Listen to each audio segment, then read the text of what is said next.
প্রদর্শক ইসমানী মির্জা শুভরাত্রিতে আপনাদের সবাইকে স্বাগত জানাচ্ছি। আমরা আজ কথা বলবো সমসাময়িক প্রেক্ষাপট নিয়ে। আজকে সমসাময়িক প্রেক্ষাপট, রাজনৈতিক ইস্যু, দেশের নানা রকম বিশ্লেষণ নিয়ে কথা বলবার জন্য আমাদের সাথে অত্যন্ত একজন উপযুক্ত অতিথি রয়েছেন এবং আমার পরম শ্রদ্ধেয় সকলের শ্রদ্ধাশীল ব্যক্তিত্ব, বাংলাদেশ জাতীয়তাবাদী দল বিএনপি থেকে ধানের শীষ প্রতীক নিয়ে কুমিল্লা 6 আসনের সংসদ সদস্য মনিরুল হক চৌধুরী এমপি মহোদয় রয়েছেন আমাদের সাথে। আমি আপনাকে শ্রদ্ধা জানাচ্ছি, সালাম জানাচ্ছি। একজন বর্ষিয়ান রাজনীতিবিদ হিসেবে আপনি আমাদের সকলের কাছে সমাদৃত। দর্শকরা জানিয়ে রাখি যে মনিরুল হক চৌধুরী এই ত্রয়োদশ জাতীয় সংসদ নির্বাচনে ব্যাপক ভোটের ব্যবধানে জয়লাভ করেছেন এবং কুমিল্লা 6 আসনের জনগণ ওনাকে সম্মানিত করেছেন এবং তাকে বিপুল ভোটে জয়লাভ করবার সে সুযোগ তৈরি করে দিয়েছে।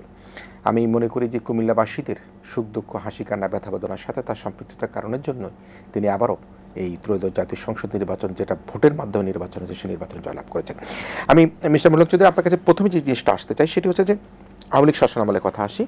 জেল জুলুম খেটেছেন, পালিয়েছিলেন, কারাবরণ হয়েছে, মামলা হামলা হয়েছে। তো আমি প্রথমে কুমিল্লাবাসীকে আপনি কিভাবে আপনার শুভেচ্ছা জানাতে চান যারা আপনাকে নির্বাচিত করেছে, এবং এরপরে যদি আমরা একটু ফ্ল্যাশব্যাকে যাই, আমি প্রায় সময় পত্রিকায় দেখতাম আপনার 3 মাসের কারাদণ্ড হয়েছে, 3 মাস ধরে আপনি জেলে আছেন, মুক্তি পাচ্ছেন না, আবার জামিন হয়, আবার ধরে নিয়ে যায়। এসব প্রেক্ষাপটগুলি শুনবো। তবে তার আগে কুমিল্লার যে জনগণ আপনাকে সম্মানিত করেছে, আপনাকে জাতীয় সংসদে পাঠিয়েছে, তাদের উদ্দেশ্যে আপনার কোনো বিশ্লেষণ আছে কিনা? দেখুন, আমি কুমিল্লার মানুষের কাছে কৃতজ্ঞ। আমার দলের নেতা জনাব তারেক রহমান এবং নেতৃত্ব সবার কাছে কৃতজ্ঞ। আমার মূল আসন যেটা, এটা নিয়ে তো 2006 সাল বা 8 সাল থেকেই আমার প্রতিপক্ষ লোটাস কামাল বা আওয়ামী লীগ অনেক খেলেছে। আমার আসনটা আমার নয়, এটা ছিল 84 সন থেকেই এই আসন, এবং এই আসন থেকে এর আগে 5টা-7টা নির্বাচনে কোনো সময় আমি, কোনো সময় আওয়ামী লীগ নির্বাচনে জিতেছে। এই আসনটাকে 2008-এ বিলুপ্ত করে দিল।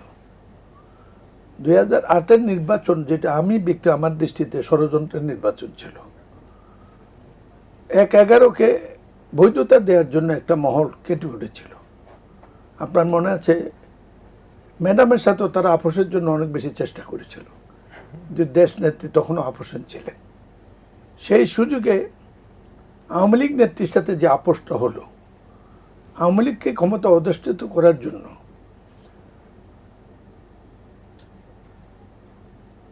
পৃথিবীর অনেক রাষ্ট্র মিলেই একটি মহলকে ক্ষমতা বসানোর জন্য বা আওয়ামী লীগকে ক্ষমতা বসানোর জন্য অস্থির হয়েছিল। সেই নির্বাচনে আমাদের আভ্যন্তরীণ সিদ্ধান্ত ছিল না যাওয়ার জন্য, কিন্তু সেদিন আমি শুনেছি জামাত বেঁকে বসেছিল ওই নির্বাচনে না যাওয়ার জন্য। তো এই যে নির্বাচনটা তখন হয়েছিল, সেই নির্বাচনে আগেই ওই নির্বাচন কমিশন ব্রিগেড করে একটি লোক, ব্রিগেডিয়ার শওকত, যিনি অ্যাডভাইস হয়েছিলেন, ওনার ষড়যন্ত্রের কারণে বিএনপি অধ্যুষিত 50টা সিটকে কেটে ভেঙে ফেলে। আমারটাকে প্রথমে 2 ভাগ, আমরা যখন আপত্তি করলাম তখন 3 ভাগ করলো। কোন আসনটা, যেই আসনটা 2টা উপজেলার 2টো অংশ ছিল, এবং 2005 সালে বা 4 সালের দিকে দেশনেত্রী বেগম খালেদা জিয়ার অনুপ্রেরণায় এটা একটা উপজেলা হিসাবে স্বীকৃতি পেল। এটা যেহেতু আপনার বাড়ি যাওয়ার পথে পদুয়ার বাজার বিষয় এলাকা মিলে, এটার কারণে এটা একটা নগরের রূপান্তর হয়ে গেল। শহরটা দক্ষিণ দিকে এক্সটেন্ড হয়ে গেল। বাংলাদেশের সবচেয়ে অন্যতম সমৃদ্ধ উপজেলার রূপান্তর হলো। সেখানে একটি বিশ্ববিদ্যালয় হলো, 27টা গভর্নমেন্ট অফিস হয়ে গেল। সেই ঠিক একটা মানুষ মনে করলো তারা একটা ঠিকানা পেয়েছে। আমার জনপ্রিয়তার অন্যতম কারণ হলো এই উপজেলা আদায় করা। এটাকে ভেঙে প্রথমে 2 ভাগ 3 ভাগ করলো। সেই সময় থেকেই বহুবার চেষ্টা করেছি, আদালতের রায় নিয়েছি, কিন্তু করতে পারিনি। শেষ মুহূর্তে লোটাস কামাল সরকারের উচ্চ মহল থেকে টেপা করে এটা দিয়েছে। এবং এই যে হুদা কমিশন, এখন যিনি কমিশনে, ওনাকে আমি ছাত্র জীবন ভর্তি করেছিলাম ইউনিভার্সিটিতে। আচ্ছা। উনি আমার হলের ছাত্র, যে হলের আমি ডিজিএস ছিলাম, ফজলক হলের, এবং আমাকে চিনতেন রাজনৈতিকভাবে। 15 ফেব্রুয়ারি নির্বাচনে উনি কুমিল্লার ডিসি ছিলেন। সেদিন একটা কেলেঙ্কারিতে ধরা পড়েছিলেন। আমি যেহেতু বিরোধী দলের পক্ষ থেকে, তখন আমি জাতীয় পার্টিতে আন্দোলন করি, তখন কিন্তু ওনাকে ইচ্ছা করলে ধরিয়ে দেওয়া যেত। ডিসি অফিসে সিল দিয়েছিলেন। আমরা সেটা চেপে গেছি, কারণ সেদিন ছিল লাস্ট ডে, পার্লামেন্ট অলরেডি তত্ত্বাবধায়ক সরকার আইন পাশ করে ফেলতেছে। এই লোকটি পরবর্তী যে এটাকে এলাকাটা 3 ভাগ করলো। এবার এটা পুনর্বহাল হবে, এটি ছিল ধারণা। নির্বাচন কমিশন একটি খসড়া প্রস্তুত করলো, শিখছিল, কিন্তু শেষ মুহূর্তেই আমার সিটটাকে নিয়েই একটি আবার নতুন করে এটাকে 2 ভাগ করে একটা ভাগ শহরের সাথে দিয়ে দিল। তো শহরের অলরেডি একটি আসন পুরনো ছিল, পুরনো, পাকিস্তান আমল থেকে একই আসন, এটার সাথে আমার এলাকা দিয়ে দেওয়ার পরে, আর এটা কোতোয়ালির অংশ ছিল, আমি না সদর দক্ষিণ বানালাম, ইট ইজ মাই হোম। শহর আমি কুমিল্লা কোতোয়ালির ছেলে, কোতোয়ালি শহর, এখান থেকে নির্বাচনের প্রার্থিতা প্রকাশ না। আমার নির্বাচনের জীবনে আমি কোনোদিন প্রার্থী হইনি। এবারে প্রার্থিতা বলছি যে আমি এখান থেকে নির্বাচন করব, পত্রিকায় বলে, সাংবাদিক মিটিংয়ে বলেছি। দল আমার কাছে জিজ্ঞাসাও করে না, চায় নাই। আলটিমেটলি দল এখান থেকে নমন দিয়েছে। আপনি বিশ্বাস করেন, আমি কৃতজ্ঞ আর বেশি কারণ আল্লাহ পাকের কাছে। সেটা হলো নির্বাচনের প্রথম 10 দিনে আমি বুঝেছি যে এই এলাকার মানুষ আমাকে তাদের এমপি হিসেবে বাছাই করে নিয়েছে। সেই প্রবাহেই খুব নির্বাচন হয়েছে। আর এবার নির্বাচনে জনাব তারেক রহমান বলেছিলেন একটি কথা, এবার নির্বাচন কঠিন হবে। এটা আমি বুঝেছিলাম কঠিন হবে, এত কঠিন হবে এটা বুঝি নেই, এত টাকার নির্বাচন হবে এই কথা বুঝি নেই। তারপরও জিতেছি আলহামদুলিল্লাহ। কুমিল্লাবাসীর কাছে টাকা কারা খরচ করেছে? আমার প্রতিপক্ষ, নাম বলতে চাই না, যাদের টাকা আছে, বাইতুল মাল যাদের খুব কঠিন, যারা তারা আমার প্রতিপক্ষ। আমি বলেছি তো কথা। তা আমরা নিশ্চয়ই ধন্যবাদ, কৃতজ্ঞতা জানাবো। যদি একটু সেই আওয়ামী লীগের দুঃশাসনের সময়টা একটু ফিরে আসি, আপনার বিশ্লেষণ করবেন কিনা? দেখুন, আমি ছাত্রলীগের সভাপতি ছিলাম 73 থেকে 76 পর্যন্ত, যেদিন থেকে রাজনৈতিক কার্যাবলী শুরু হয়েছে সেই মুহূর্তে পর্যন্ত 2 বারে আমি সভাপতি। মধ্যে তো ছাত্রলীগ বিলুপ্ত হয়েছিল বাকশাল করার সময়, তখন আমি ছিলাম না, কারণ আমি বাকশালে যোগদান করিনি। এই 2 বারে পরে যখন আওয়ামী লীগ রিভাইভ হলো আবার, তখন আমি আবার ছাত্রলীগের দায়িত্ব নিয়ে সম্মেলন করেছিলাম, 2 বার মিলে ছিলাম। আমি আমার রাজনীতিটা করেছি, জাতীয়তাবাদী রাজনীতি, গণতান্ত্রিক রাজনীতি।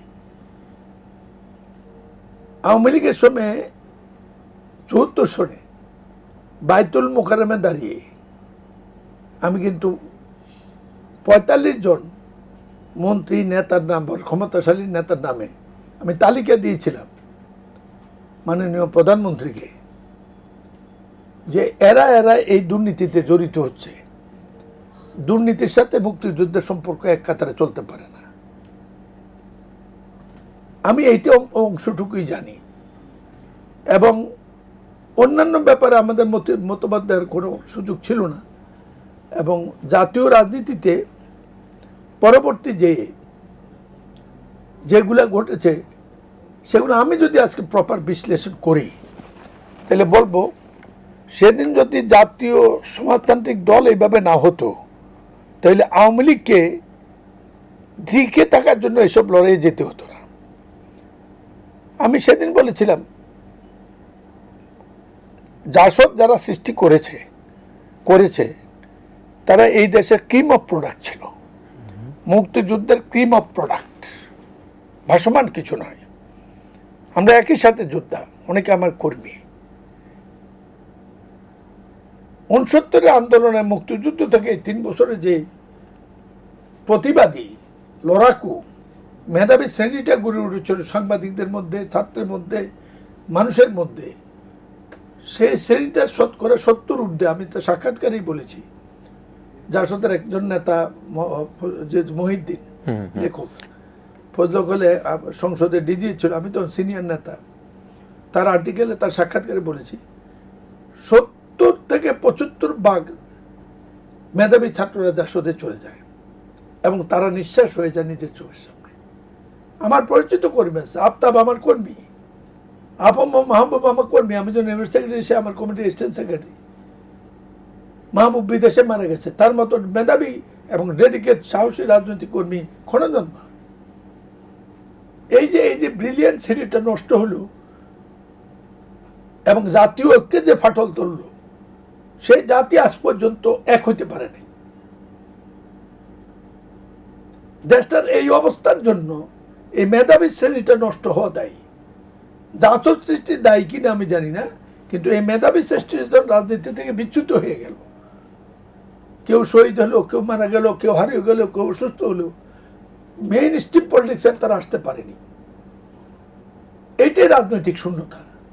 সে তারই পরবর্তী পর্যায়ে আওয়ামী লীগ যে পথগুলো অবলম্বন করেছে, আমি এই নিয়ে সরাসরি কোনো মন্তব্য করবো না, জোহরে শুধু এটা বলবো, সেটা ছিল টিকে থাকার লড়াই, টিকিয়ে রাখার লড়াই, আরো বলি দেশ বাঁচানোর লড়াই, মুক্তিযুদ্ধ বাঁচানোর লড়াই। আমি এখানে একটি কথা বলবো, ৭৩ সনে বিজয় দিবসে স্বাধীন পূর্ব পাকিস্তান স্লোগান উঠছিল, আরেকটা উঠছিল দেশ স্বাধীনই হয়নি ৭৩ সনে বিজয় দিবসে। এটা আপনি কি দিয়ে মোকাবেলা করবেন? কি ভাষায় মোকাবেলা করবেন? এখন যদি কেউ বলে ২৪-এ গণ অভ্যুত্থান হয় নাই, সেটা আপনি কোন ভাষায় মোকাবেলা করবেন? কতটুকু দায়ী দেবেন? ২৪-এর গণ অভ্যুত্থান অর্জন, জাতির অর্জন। যারা করেছে, কে কতটুকু করেছে, এটা নিয়ে ভিন্ন আলোচনা দরকার। যারা করেছে, বড় থেকে ছোট থেকে মুখ্য থেকে সামনে পর্যন্ত, তারা সবেরই সত্ত্বেও তাদেরকে স্বীকৃতি সম্মান দিতেই হবে। কিন্তু একটি কথা তো মনে করতে হবে, সেটা হলো আগ্নেয়গিরি অগ্নুৎপাত এক কথা নয়। আগ্নেয়গিরি আবার মৃত থাকে, আগ্নেয়গিরি আবার জ্বলন্ত থাকে, আগ্নেয়গিরি আবার অগ্নুৎপাত হয়। স্বাভাবিক নিয়মে অগ্নুৎপাত, কেউ অগ্নুৎপাত করা লাগে না। ১৫ বছরে ভোটারবিহীন নির্বাচন, গুম খুন। আমি আপনাকে কিরণ একটা কথা বলতে পারি, আমি বলেছি বহু বক্তৃতায়, এদেশে গণতান্ত্রিক রাজনীতি শুরু হয় ব্রিটিশদেরকে কেন্দ্র করে। সংসদীয় রাজনীতি, নির্বাচন, পরিষদ ব্রিটিশদেরকে কেন্দ্র করে। এর আগে এই উপমহাদেশে ভারতীয় চাণক্য ইয়েরা ছিল, রাজন্যরা, বাংলাদেশের জমিদাররা ছিল, বিভিন্ন ছিল, মোগল এসছে, বিভিন্ন পর্যায়ে আসছে। কিন্তু ব্রিটিশরা নেওয়ার পর থেকেই এই দেশের রাজনীতি এবং প্রতিবাদ শুরু হয়েছে। মানববন্ধন, মিছিল, প্রতিবাদ, লড়াই, এই গণতান্ত্রিক লড়াই প্রক্রিয়া ব্রিটিশদের সময় শুরু হয়। সেটারও লম্বা ইতিহাস, ২০০ বছরের ইতিহাস। আগেরটার আমি কোনো ইতিহাস খুঁজে পাইনি। এই ২০০ বছর ইতিহাসে সবচেয়ে বলারে হলো ভারতের স্বাধীনতা অর্জন, আমাদের স্বাধীনতা। যদিও এইভাবে স্বাধীন হওয়ার কথা ছিল না। সেদিন যদি মুসলিম নেতৃবৃন্দ মোহাম্মদ আলী জিন্না সহ যদি সেদিন পশ্চিমের টান এত বেশি ন্যায় বিচার করত এই দেশের মানুষের চাহিদা আকাঙ্ক্ষার প্রতি, তাহলে পাকিস্তানও এত বিচ্ছিন্ন হয়তো হইতো না, সেটা ভিন্ন কথা। কিন্তু ব্রিটিশরা বিদায় হয়েছে, এটা তো সত্য। এই ব্রিটিশরা বিদায় করার জন্য যত আন্দোলন লড়াই হয়েছে, ২০০ বছরের ইতিহাস আমি যতদূর বোঝার চেষ্টা করেছি, ২০০ বছরের ইতিহাসে কোনো রাজনৈতিক দলের কর্মীরা ১৫ বছরে বিএনপি যে নির্যাতিত হয়েছে, তার অঙ্গ সংগঠনের যে পরিবার নির্যাতিত হয়েছে, গুম খুন হয়েছে, নির্যাতনের একটা মাত্রা আছে। তো আপনি যদি মাহমুদুর মান্নার বইটা পড়েন, কারাগারের কয়েকজন ছাত্রদল নেতার উপর নির্যাতনের কাহিনী বর্ণনা আছে। আমি পাতাটা শেষ করতে পারিনি। এত নির্যাতনের পরে সেই সময় এর চেয়ে বেশি কেউ নির্যাতিত হয়েছে আমি স্বীকার করি না। এইটাকে কেন্দ্র করে জেনারেশন ওয়াইজ যেতে যেতে ঘটে 15 বছর is not a less time. 15 বছর পরে পরবর্তী পর্যায়ে একটা নতুন জেনারেশন যারা আসছে, ছাত্র যারা বৈষম্য বিরোধী আন্দোলনের নামে রাজনীতিতে এসে এটাকে একটা জাতীয় রাজনীতি রূপান্তর করে হয়েছে। এটা ছিল মূলত 15 বছর রাজনৈতিক নির্যাতনের কারণে। আপনি আমার যে নির্যাতন করছেন, আমার তো জেলে কাটার কথা ছিল না। যারা জেল দিছে তারা তো আমার একসময় কর্মী ছিল, সহকর্মী ছিল। প্রধানমন্ত্রী থেকে শুরু সবাই আমাকে চিনতেন, আমার কোনো অপরাধ ছিল না। তো আমি খালি বলেছিলাম লোটাস কামালের বিরুদ্ধে আমি নির্বাচন করব, নোয়াখালী এলাকা করলেও, যেহেতু আর নাই। সেই অপরাধের কারণে হাইকোর্টের দেয়া জামিন বাতিল করে, মামলা তো মিথ্যা ছিলই, ম্যাডামের মামলা আসামি করে দিল সম্পূরক চার্জশিটে। হাইকোর্টে জামিন ছিলাম আমি, সেই জামিন বাতিল করে জেলা জাজকে 1 কোটি টাকা নগদ এবং তাকে হাইকোর্টের বিচারপতি করার ওয়াদা দিয়ে এখন জনতা ব্যাংকের উপদেষ্টা। মানুষের সমালোচনা করবে। আমি একদিন গেছিলাম দেখতে, পরে দেখলাম যে না, সহ্য করতে পারে যায়নি। এই ব্যক্তিটিকে দিয়ে আমার বেল ক্যান্সেল করে নির্বাচন পর্যন্ত আমাকে বেরোতে দেয়নি। এই কাহিনী করে এই সমস্ত কার আমি সবচেয়ে কম সাফার করেছি। আমার চেয়ে কোটি গুণ সাফার করেছে বিএনপির লাখো কর্মী। এই সাফারের কারণে যে আগে নেত্রী খালেদা জিয়া, আমি আজকে পরিষ্কার করে বলতে চাই, বাংলাদেশে একজন নেতা দেখেন, মরহুম বঙ্গবন্ধু শেখ মুজিবুর রহমানকে মুক্তিযুদ্ধের সময় পাকিস্তানি কারাগারে ছিল, হয়তো মেরেও ফেলতো, ফাঁসি দিয়ে দিত, নির্যাতন করেনি। ম্যাডাম খালেদা জিয়াকে এই অসুস্থ অবস্থায় একটা মামুলি মামলায়, সাজানো মামলায়, ব্যাংকের অ্যাকাউন্টে যে অভিযোগ তুলেছে নিজস্ব account, Zia charitable trust, it has got nothing to do with the government funds. এই মামলায় সামান্য একটা ডকুমেন্টের হেরফেরে 7 বছর জেল, সংক্ষিপ্ত সময়ের মধ্যে সাজা দেওয়ার পর হাইকোর্টের 10 বছর মামলা থাকে না, 3 মাসের সময় নেয়নি, এটাকে সাজা বাড়িয়ে 10 বছর করে নেত্রীকে আপোষে আনার চেষ্টা। পরবর্তী পর্যায়ে নেত্রী যেহেতু আপোষ করে জেল বেছে নিয়েছেন, এই বছরে এমনি একসাথে 3-4 বছর জেল খাটা, জেল যারা খাটে তারা বুঝে, জেল খাটা যায় বয়সে, এই বয়সে জেল খাটা, অসুস্থ অবস্থায় জেল খাটার চেয়ে নির্যাতন পৃথিবীর কোনো নির্যাতন না। অসুস্থ অবস্থায় জেল কাটার চেয়ে বড় নির্যাতন পৃথিবীতে আবিষ্কার হয়নি। বৃদ্ধ বয়সে জেল খাটার মতো নির্যাতন পৃথিবীতে আবিষ্কার হয়নি। লং কম্পার্টমেন্ট, একলা জেলে, এর চেয়ে নির্যাতন পৃথিবীতে আবিষ্কার হয়নি। জনাব তারেক রহমানকে আজকে অনেকে অনেক কথা বলতে পারেন,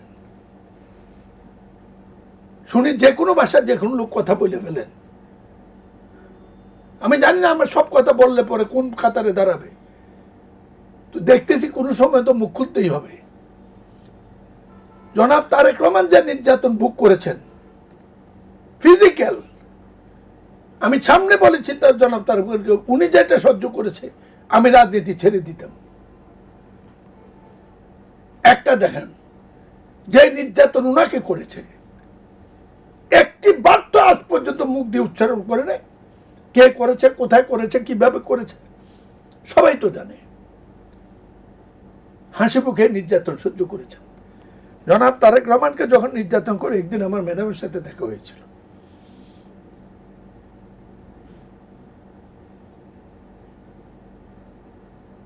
ম্যাডাম কি কারো কাছে কোনোদিন কমপ্লেন করেছে আমার ছেলেকে নির্যাতন করেছে? শুনছেন কোনো সময়? তারেক রহমান কি কোনোদিন বলেছে ওনাকে নির্যাতন করেছে? উনি কি কারণ আমি বিচার দিয়েছে? কোন বক্তৃতায় বলেছে?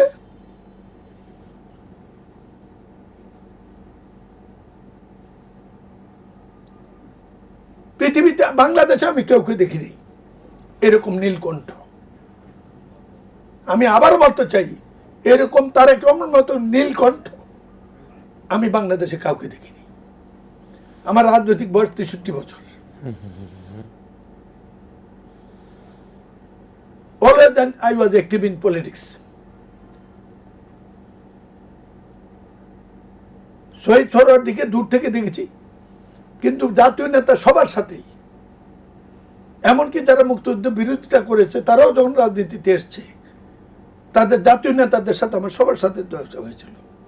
বাম ডান উত্তর দক্ষিণ সবার সাথে আমার কোনো না কোনো সময় করেছে। কমরেড মনি সিংয়ের সাথে আমি গোপন বৈঠক করেছি, কমরেড মনি সিংয়ের সাথে গোপন বৈঠক করেছি, প্রফেসর মুজাফর আহমদের সাথে আমি গোপন বৈঠক করেছি আন্দোলনের প্রশ্নে, ছোট্ট নেতা হইয়া, কোন নেতার প্রতিনিধি হইয়া। তো এখন এত কিছু জানার পরে একটি কথা বলে দিলাম, এই নীলকণ্ঠ তারেক রহমান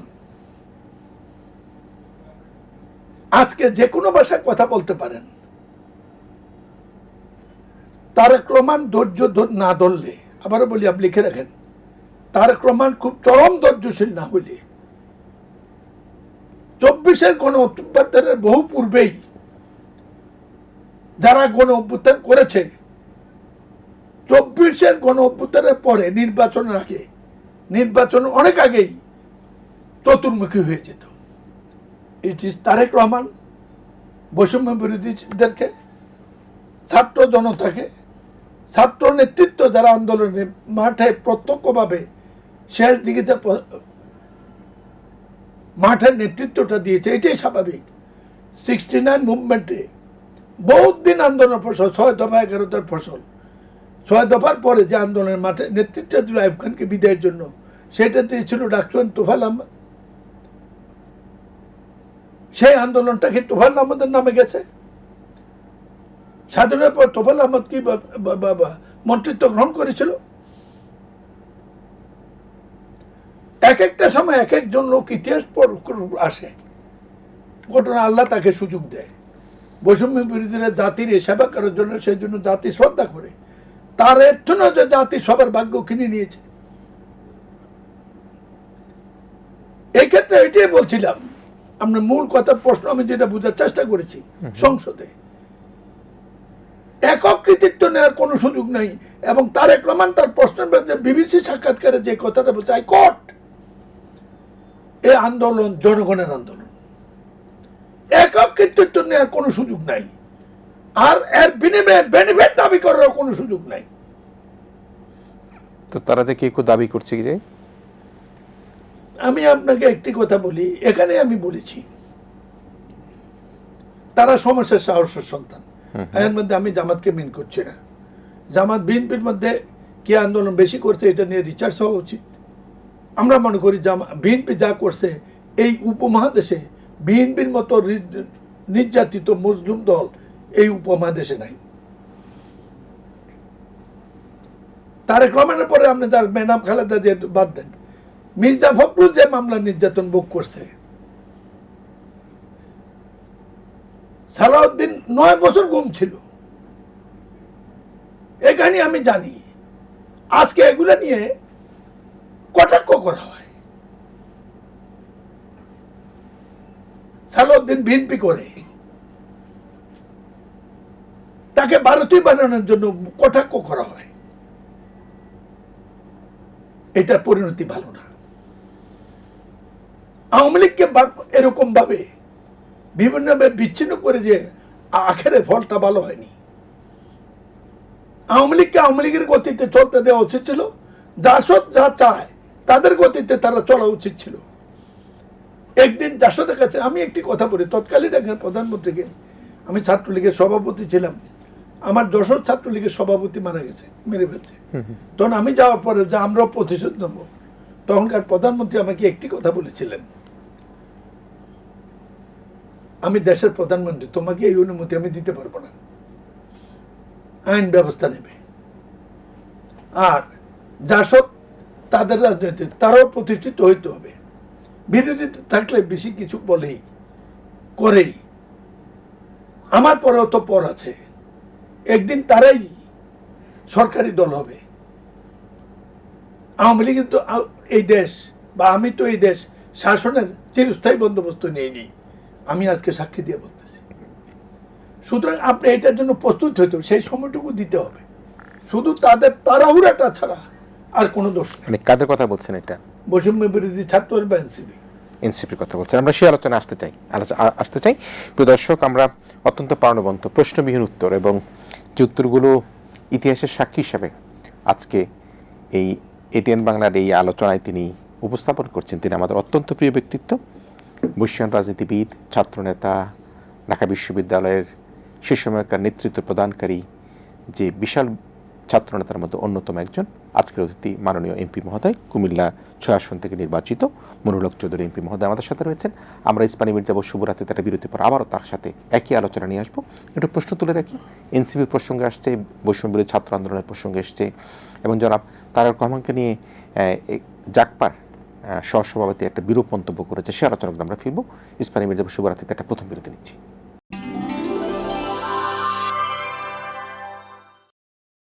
দর্শক, ইস্পানি মির্জা শুভরাত্রিতে আমরা আবারও ফিরে এসেছি। আমাদের সাথে বর্ষীয়ান রাজনীতিবিদ, অত্যন্ত নির্মোহ ব্যক্তিত্ব, সুবক্তা, মাননীয় সংসদ সদস্য, কুমিল্লা ৬ আসন থেকে নির্বাচিত মনিরুল হক চৌধুরী এমপি মহোদয় আমাদের সাথে রয়েছেন।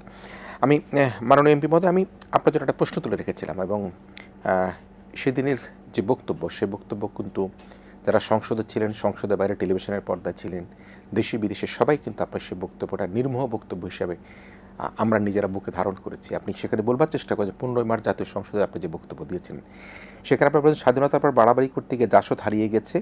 এনসিপি নেতাদের উদ্দেশ্যে আপনি আরও বলেছিলেন যে স্বাধীনতার পর একটা মেধাবী শ্রেণী এসেছিল, যা কিছুক্ষণ আগে বলেছেন, তারা গঠন করেছিল জাসদ বাড়াবাড়ি করতে গিয়ে দেশ গেছে, জাতি গেছে, জাসদও গেছে।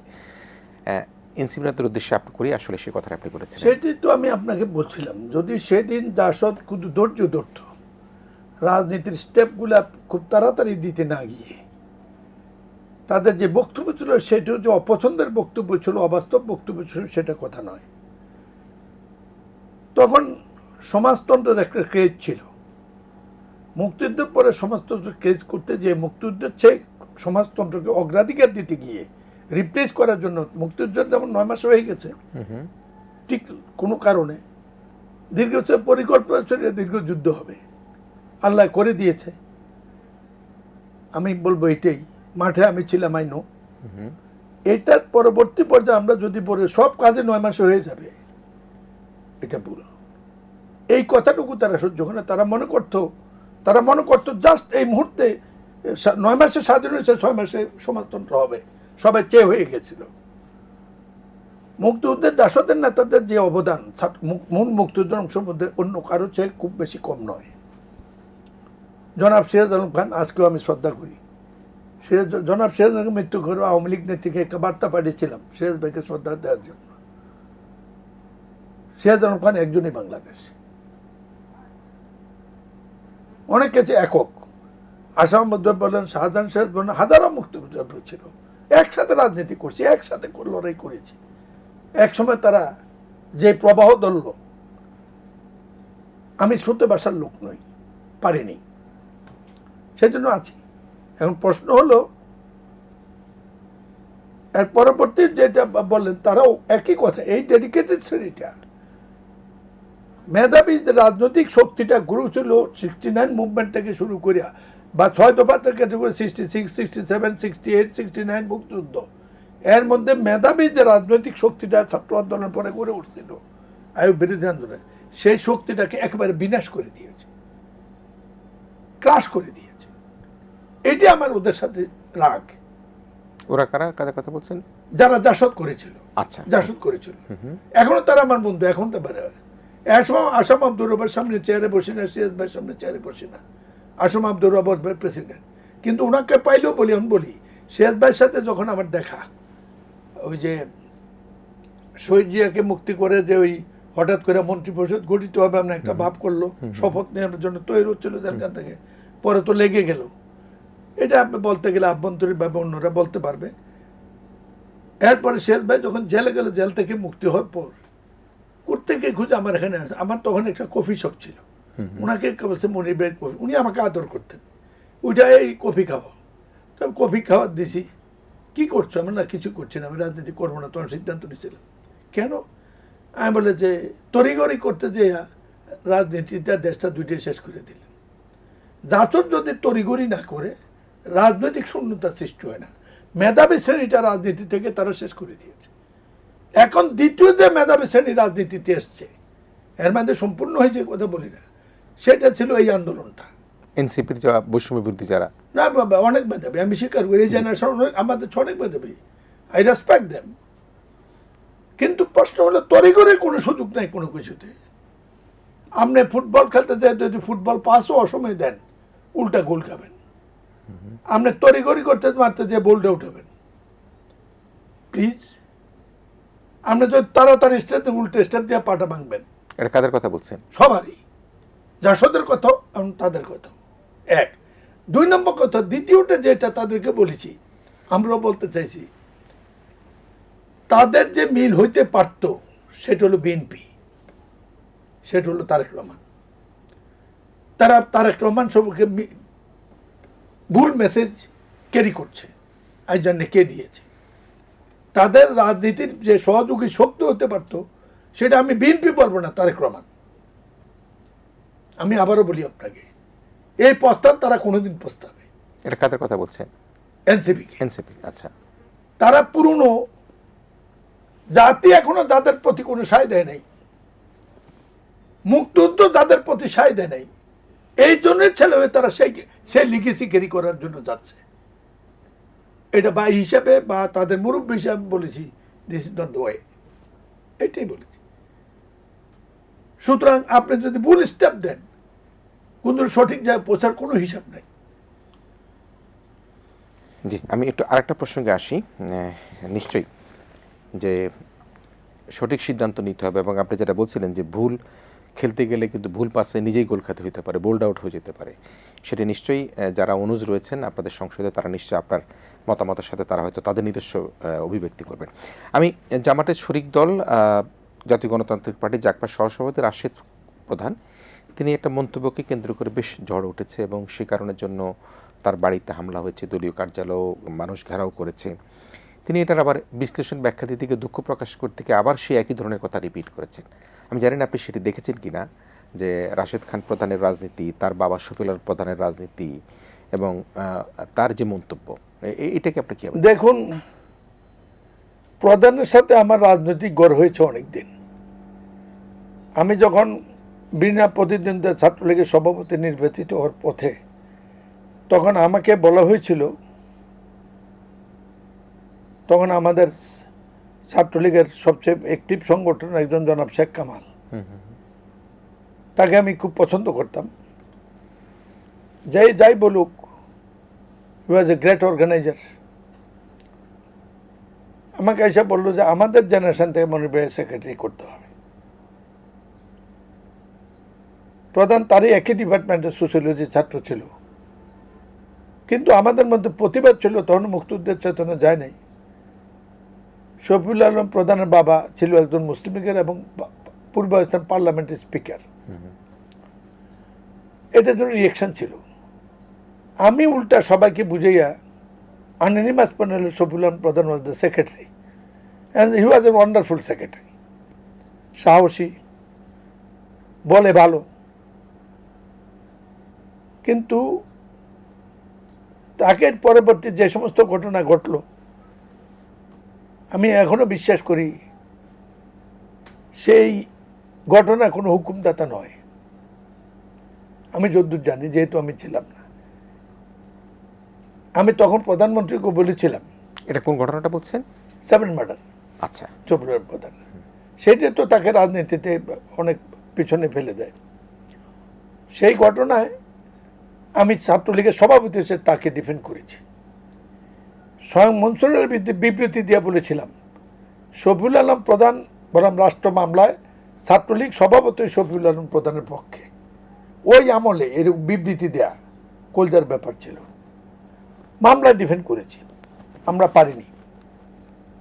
শেষ পর্যন্ত চার্জশিট হয়ে যাওয়ার পরে আর এখানে ছাত্রলীগের সেক্রেটারি হিসেবে রাখা সম্ভব ছিল না।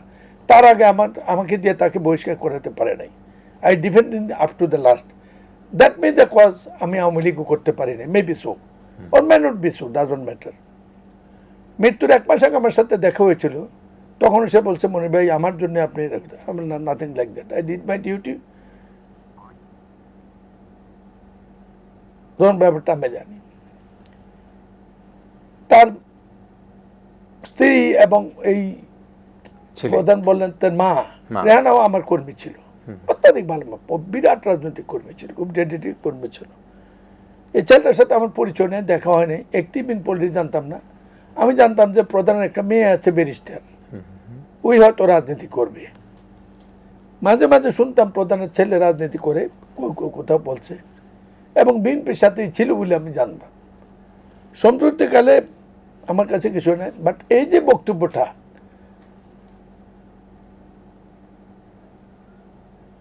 ইস্ত্রে পাকা, অশালীন, এটার বিরুদ্ধে কারা মাংসে বলছেন, এটা আমি সমর্থন করি না। কিন্তু প্রশ্ন হলো, তারেক রহমানকে নিয়ে এখনো মানুষ স্বপ্ন দেখে, এটা যেই হোক, যতটুকুই হোক, মানুষের স্বপ্নের কারণে এই জাতীয় ঐক্যবদ্ধ আছে। Give due to the devil. 24-এর পরে জনাব তারেক রহমান যদি সবাইকে ধরে না রাখতেন, তত্ত্বাবধায়ক সরকার গঠন নিয়ে অনেক কিছু হতে পারত, দেশ অনেক বিপদগামী হতে পারত। সেই থেকে আমি এখন বলি, তারেক রহমানের কাছে যতদিন তারেক রহমান সামনে আছে, দেশ পথ হারাবে না। আমরা যারা দেশটা পছন্দ করি, সেইটা পর্যন্ত সাথে রাজনীতি করেন আর না করেন, তারেক রহমানকে নির্বিঘ্নে কাজ করতে দেওয়া উচিত। আর এই সমস্ত অযাচিত, অপ্রত্যাশিত, ইস্টে পাকা, অশালীন মন্তব্য কোনো রাজনৈতিক পরিবারের সদস্য দিতে পারে না। আমি বিশ্বাস করি, প্রধানের ছেলে হিসেবে আমারও ছেলে, আমি বিশ্বাস করি তার আন্তরিকভাবে ক্ষমা প্রার্থনা করা উচিত, এবং he must come to the track. নিশ্চয়ই। আমরা একটা বিরতি নিয়ে আবার একটু আপনার এই বক্তব্য যদি শুনে থাকেন, তিনি জানি না, যেহেতু প্রধানের ছেলেকে আপনার ছেলে হিসেবে আপনি আখ্যায়িত করেছেন, কিন্তু আমার সাথে ইস্ত্রে পাকাও বলেছেন, তার নিশ্চয়ই এই বিষয়টাকে আর একটু ভাবা দরকার যে এই ধরনের বক্তব্য মন্তব্য কতখানি বলবো। তার মা থাকলে বলতাম, তার বোনটাকে আমি বলে দেখবো যে ঠিক না। দর্শক, আমরা আবারও আলোচনায় ফিরবো, একটা বিরতি আবারও নিতে যাচ্ছে, এবং আজকে মন্ত্রমুগ্ধর মতো নানা বিশ্লেষণ শুনছি, এবং এই বিশ্লেষণ আমাদেরকে শোনাচ্ছেন মাননীয় সংসদ সদস্য জনাব নুরুল হক চৌধুরী। আবারও একই আলোচনা নিয়ে একই ব্যক্তির সাথে আমরা এক শেষ বিরতির পর কিছুক্ষণের মধ্যে ইস্পাহানি মির্জা বর্ষবরাত্রিতে ফিরে আসছি।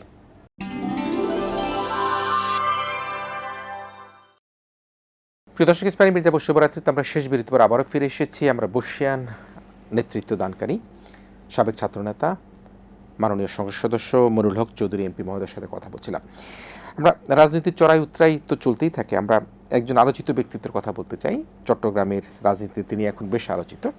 আমরা সাবেক মেয়র মঞ্জুরুল আলম সাহেবের কথা বলছি। এনসিপির নেতা হাসনাত আবদুল্লাহ মাননীয় এমপি, তিনি তার সাথে দেখা করতে গিয়েছেন, এবং সেটি নিয়ে বর্তমান মেয়র সাদাত হোসেন সাহেব, ডাক্তার সাদাত সাহেব, তিনি বলেছেন মঞ্জুরের সঙ্গে হাসনাতের গোপন সাক্ষাৎ ভিন্ন কিছুর ইঙ্গিত দিচ্ছে। মুখে তারা আওয়ামী লীগকে ফ্যাসিস্ট বললো, এখন তাদের সঙ্গে দোস্তি করছে।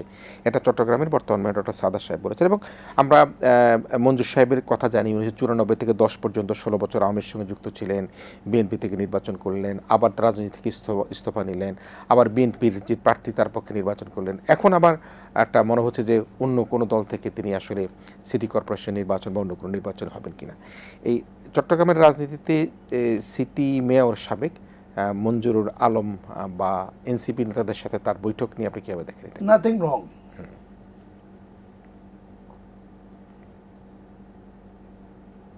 পথহারা কোনো মানুষ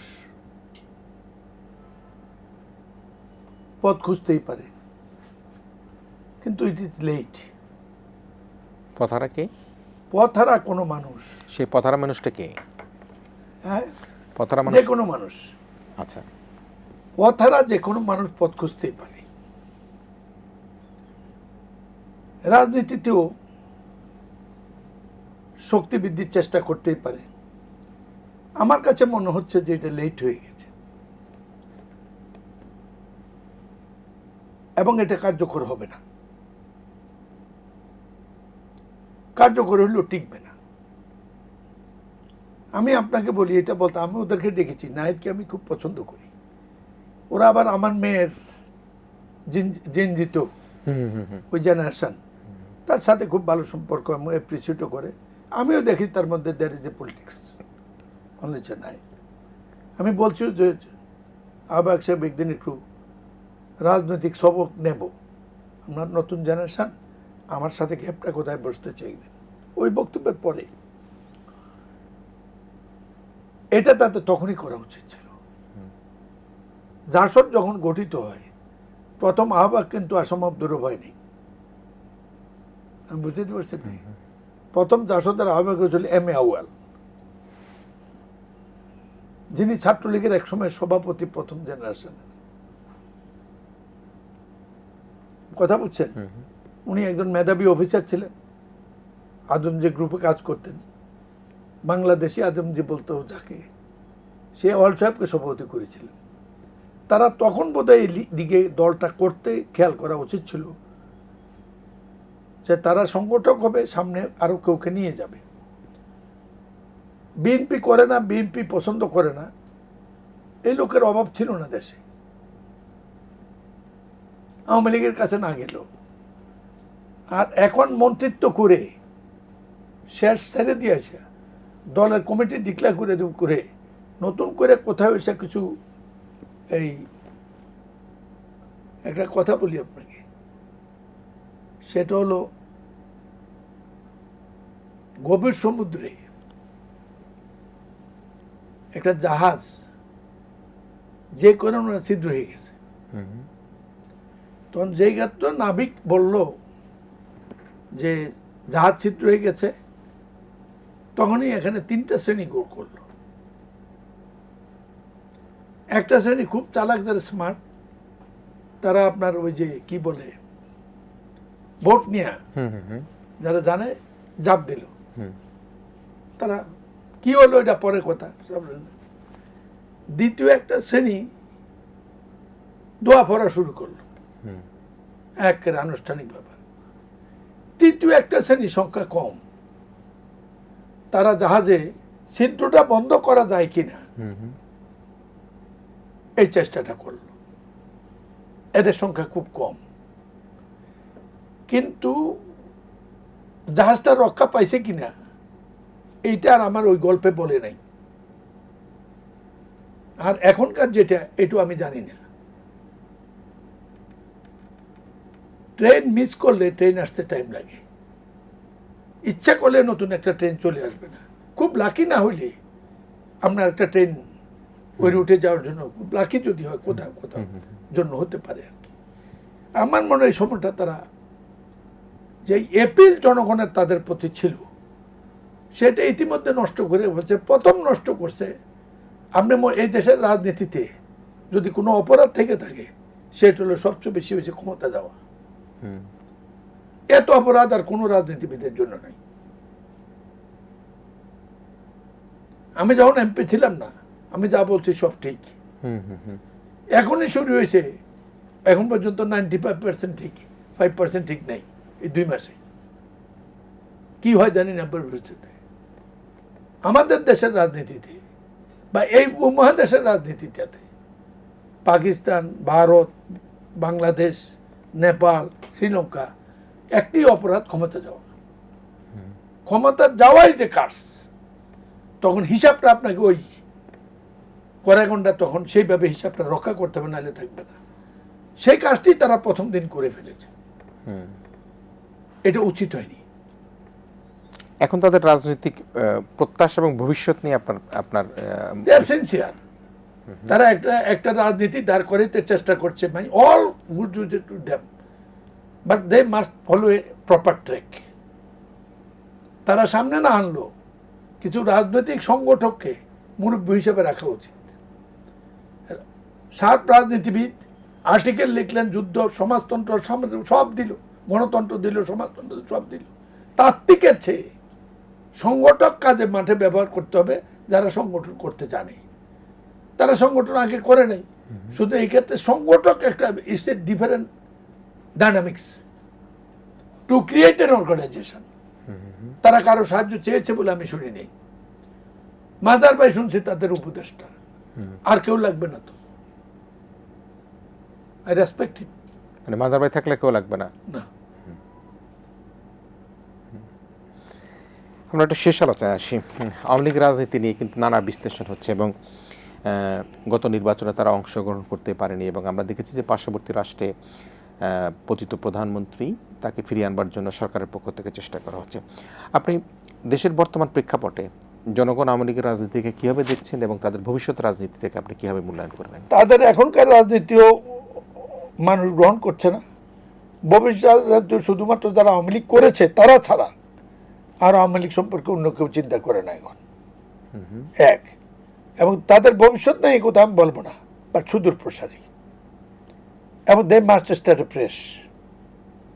তিন, একটা কথা মনে রাখবেন, Awami League is a political party. তারা কার সাথে কি সম্পর্ক, কার সাথে কি সম্পর্ক, ব্যক্তিগতভাবে কি সম্পর্ক, সেটার উপর তাদের রাজনীতি ডিটারমাইন করে না। তাদের রাজনীতি করবে তাদের রাজনীতির উপরে, সেটাই তাদের রাজনীতি করবে। সেই কারণেই ভূ রাজনীতির পরিবর্তন হচ্ছে, ওয়াচ করেন। আওয়ামী লীগের পুনর্জীবন দেওয়া কঠিন, তবে আজকে পত্রিকা একটা দেখলাম, আমার মনে হয় না সেই সুযোগও আওয়ামী লীগের তাদের নেত্রী তাদেরকে দেবে, মনে হয় না, করতে পারত। হাজারো আওয়ামী লীগের আছে, লাখো আওয়ামী লীগের আছে, আজকেও নৌকা প্রতীক পাইলে কোথাও তারা তাদেরকে ভোট দেবে, এতে কোনো সন্দেহ নেই। কিন্তু জনগণের কাছে পুনরায় দাঁড় করাইতে গেলে যে রিশেপ দরকার, যে রিভিউ দরকার, যে রিকার্ড দরকার, যে রিঅ্যাসোসিয়েশন দরকার, সেটার কোনো উদ্যোগ আছে বলে তো আমি অন্তত পরিলক্ষিত করি না। কিন্তু এই ক্ষেত্রে একটি কথা তো সত্য, আমার এলাকায় জনাব লোটাস কামালের বাড়িতে 4,000 লোক গেছিল বাড়ি ভেঙে ফেলতে 24 তারিখে। আচ্ছা, একটা ডিলও দেওয়া হয়নি যে আমাকে ভাঙ্গা পাতে জেল কাটছে, একটা ডিল কোনো আওয়ামী লীগের বাড়িতে পড়েনি। আমাদের তরফ থেকে কোনো আওয়ামী লীগের নামে কোনো মামলা হয়নি। মামলা হলে বৈষম্য বিরোধী করছে, নাহলে সরকার করছে। আমি নিজে প্রস্তাব, একজন চেয়ারম্যানকে সরাইতে দেয়নি, কারণ হলো চেয়ারম্যান এখন বড় ইম্পর্টেন্ট ইনস্ট্রুমেন্ট। জন্ম সনদ, মৃত্যু সনদ, অমুক সনদ। আমাদের এখন যেটা সমস্যা হচ্ছে, উপজেলা চেয়ারম্যান নেই, চেয়ারম্যানরা কার্যকর না, এমপি সারাদিনই হস্তক্ষেপ করার লাগে। সুতরাং এই জন্য আমরা করি নাই, আমাদের দলও এমন কোনো নির্দেশ দেয়নি। দেখুন আওয়ামী লীগ আমাদের প্রতি যে আচরণ করছে, আমারটা বাদ দেন, আমাদের দলের প্রতি যে আচরণ করছে, একটি শব্দ কি কেউ উচ্চারণ করছে? আমি তো আবারও স্যালিউট জানাই তারেক রহমানকে, আমি পারতাম না। আমাদের দল একটি শব্দ উচ্চারণ করেছে? আমাদের দলের তরফ থেকে যখন আওয়ামী লীগের ব্যান্ডের কথা বলা হয়েছে, আমরা বলছি this is not the time, it will be done by the parliament. এক। দুই নম্বর, যখন শাহাবুদ্দিনের পদত্যাগের কথা বলা হয়েছে, আপনি মনে করবেন শাহাবুদ্দিন ব্যক্তিকে জানি না তো, ইটস অ্যান ইনস্টিটিউশন। সেদিন যদি ওইটা করা হতো, আমাদের সরকারবিহীন দেশ হয়ে যেত। আপনি যদি শাহাবুদ্দিনকে পদত্যাগ করাইতে চাইতেন, তাহলে স্পিকারকে পদত্যাগ করেন কেন? আমি কি কথাটা বুঝছেন? আর যারা বলে সংবিধান বাদ দিয়ে বিপ্লব, সেটা করেন নাই। বিপ্লব হয় না জোর করে, বিপ্লব করলে তো হবে না। বিপ্লব করলে বিপ্লব বাহিনী জানে, তাহলে আরো দেরি করতেন, বাহিনী করে একবারে সারতেন। কাঁঠালের আমসত্ব তো হয় না, আমসত্ব হলে আম লাগবে, এর নিচে কোনো গ্রেডিয়েন্টস নাই যে আমসত্ব বানাবেন। লবণ দিলেন কি ঝাল দিলেন, মিষ্টি দিলেন কি অন্য কিছু গুড় দিলেন, সেটা ভিন্ন কথা। কিন্তু আমসত্ব বানাইতে হইলে aam is an important main ingredients. আপনি বলবেন যে রাজনীতি, যদি বিপ্লব করেন তাহলে বিপ্লবী সিদ্ধ আছে, আপনাদের বিপ্লবী বাহিনী লাগতো। সেইটা ছাড়া বিপ্লব করলেন না, সংবিধানও রাখবেন না, ইটস নট এ জোক। আমি আবারও বলি আপনাকে, বিএনপি যে রাজনীতিটা করেছে 24-এর পরে, এর চেয়ে দেশপ্রেমিক কাজ এই উপমহাদেশে কেউ করেনি।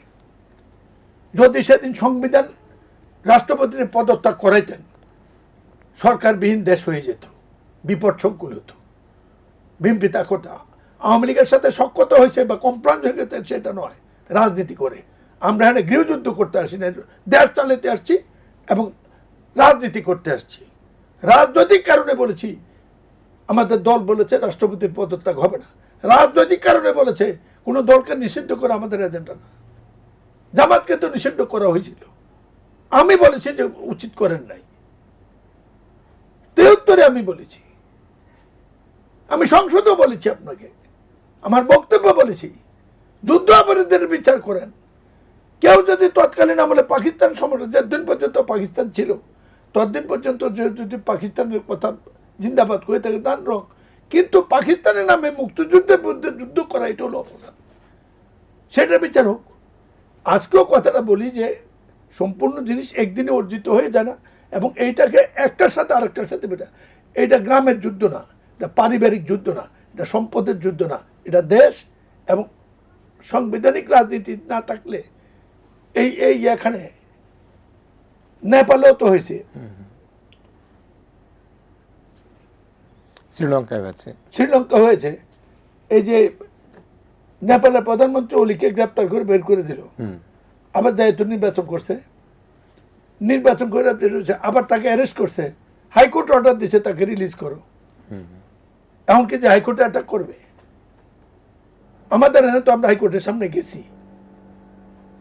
ভারত নেপালে কি, নেপালের সাবেক প্রধানমন্ত্রীকে রিলিজ অর্ডার করার পরে হাইকোর্ট ঘেরাও করছে।